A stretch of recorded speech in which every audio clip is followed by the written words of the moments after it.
fascinating piece that published in Poets and Quants last week looked at the main reasons people go to business school, and location was at the heart of that. Of course, when you're in New York City, that's going to play a big role in the MBA experience. And that was no doubt the case for Melanie Espeland. Melanie was from Columbia Business School class of 2017. She'd enjoyed a wonderful career in retail after studying textiles at Cornell, has done internships at McKinsey and Macy's, and then has built her own very successful business. She works with powerful women in executive leadership and things I'm fascinated about, voice coaching and exec presence. We're delighted to have you with us, Melanie. So a brief introduction, but of course we could go so much deeper. Is there one of those fun facts that I've missed that our viewers should know about you? Well, I think a fun fact is that I am a color and fabric expert. This is from my fashion industry days. So I see color better than about 99% of the population. So if there's ever any arguments about if something is red or pink or magenta, I can help to answer that. Oh, that dress, right. And as you Remember scan that? the Columbia MBA classroom, no doubt a very colorful, certainly very talented and diverse group. Absolutely. For me, I definitely wanted to stay in New York because I was already there, having been pursuing the fashion world for many years prior to business school. So it was just a natural fit, really, to stay in New York. Many consultants, bankers, software engineers that think about business school as a next step. As you were going through your own personal sort of decision making, how did you decide that an MBA would be worth the investment, both at a personal and financial level? Yeah, it's a great question because I was a non-traditional candidate in that I did not have, parents supporting me through the process financially. I did not have a company paying for it, nor did I have a large amount of savings from a prior job in investment banking or consulting. The fashion industry is one of those artistic industries that says, well, it's an honor to work for us, so your pay is going to reflect that. So really, I went into this and it was a big decision to decide, do I make this investment financially and also from a time perspective? It's still 2 years away from full-time work. And for me, I decided it was the right move for a few reasons. One was that I had really lived most of my career at that point, which was a good 8 years, almost a decade in the fashion world, which is very specific. It is its own little universe where it's quite challenging to pivot and move outside of it because people just don't tend to understand what are those transferable skill sets that you have.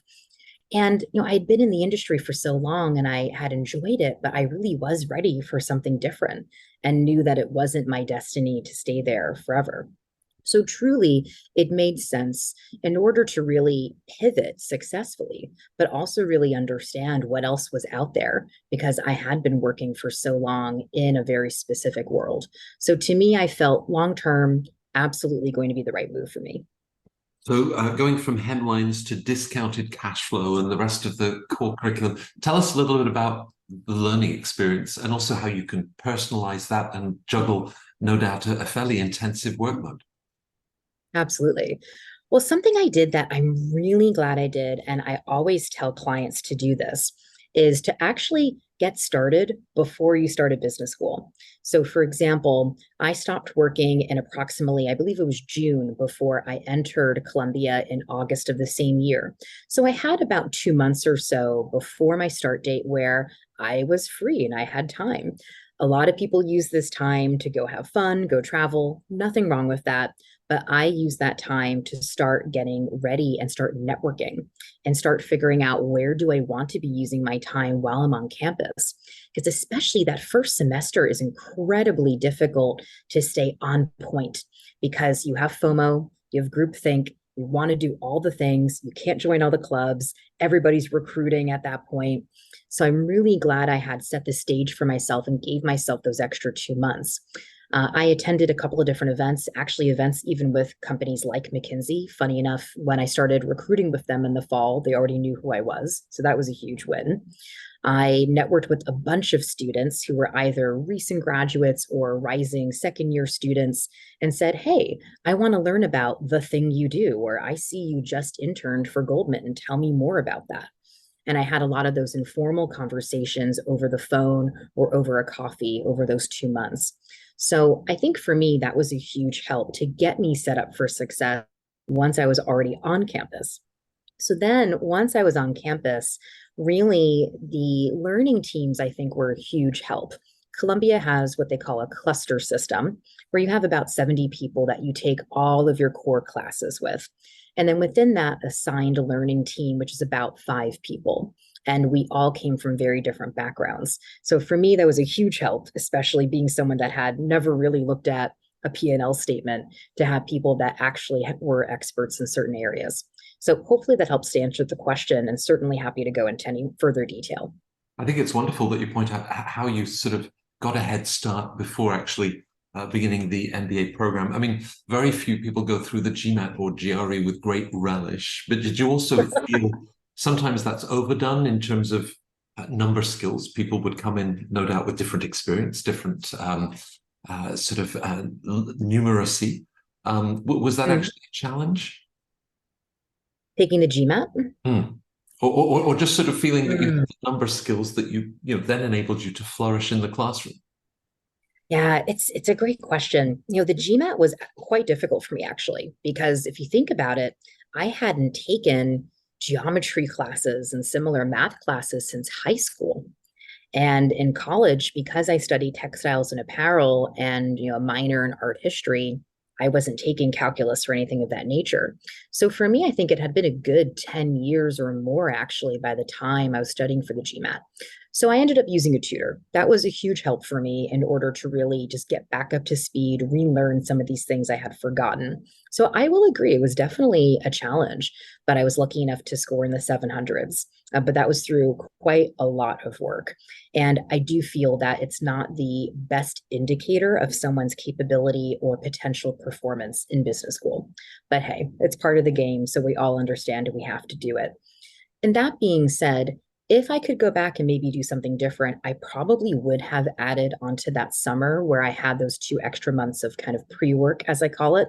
I would have probably taken an online class in Excel or some basic modeling skills, just to have some basic information so that you're not completely thrown into the deep end. I think that would have been a huge help. Yeah. New York is a capital of many industries, fashion included, but obviously finance and many others. Does it really make a difference to the Columbia experience? I think it absolutely does. That was one of the things that I was very attracted to. Certainly, I was already a New Yorker, so I knew how amazing New York was.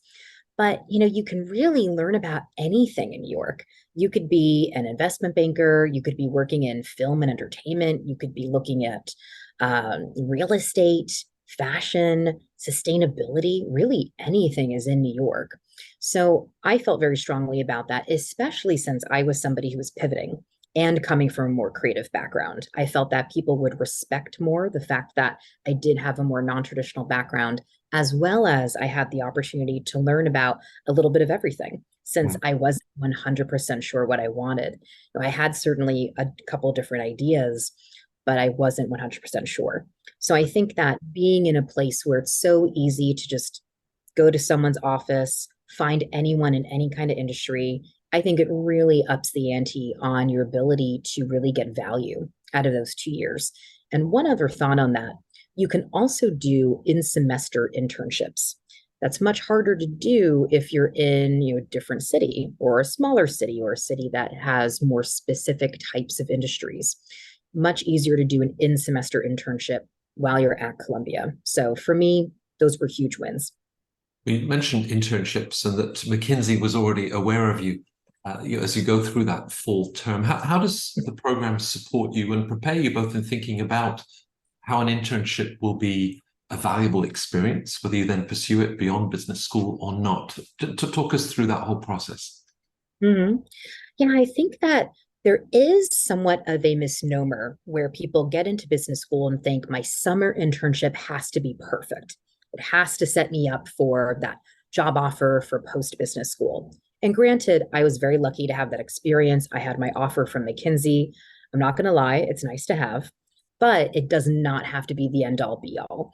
I think that it's really great to look at that summer internship as an opportunity to learn, to explore, and to build your network.